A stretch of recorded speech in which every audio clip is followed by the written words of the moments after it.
आज तक भारत के इतिहास में 6 बार किसी जज के खिलाफ महाभियोग का यह प्रस्ताव लाया गया है।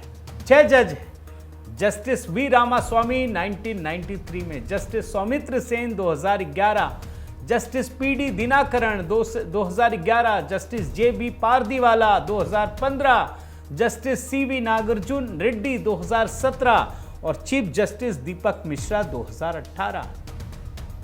आज तक कभी कोई जज महाभियोग से हटाया नहीं जा सका है।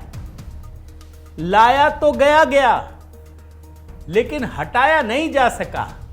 और इसीलिए मैं कह रहा हूं कि भारत के न्यायिक इतिहास में आज का दिन एक दुर्लभ और संवैधानिक रूप से बहुत ही महत्वपूर्ण है।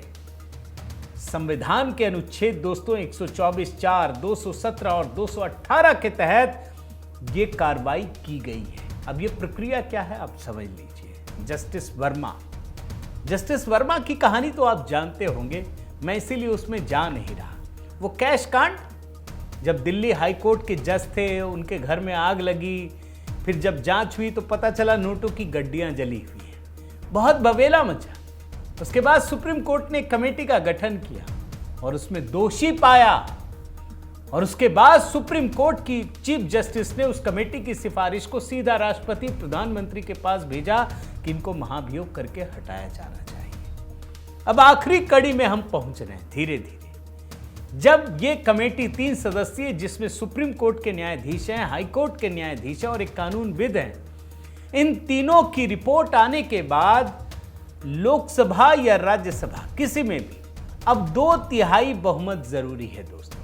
क्योंकि लोकसभा में पास हुआ है तो लोकसभा में जो उपस्थित सदस्यों की संख्या है 2/3 बहुमत से पास किया जाएगा। फिर यह राज्यसभा में जाएगा, फिर वहां 2/3 बहुमत से पास होने के बाद यह प्रस्ताव राष्ट्रपति के पास जाएगा और उनके हस्ताक्षर करने के बाद उनकी छुट्टी हो जाएगी।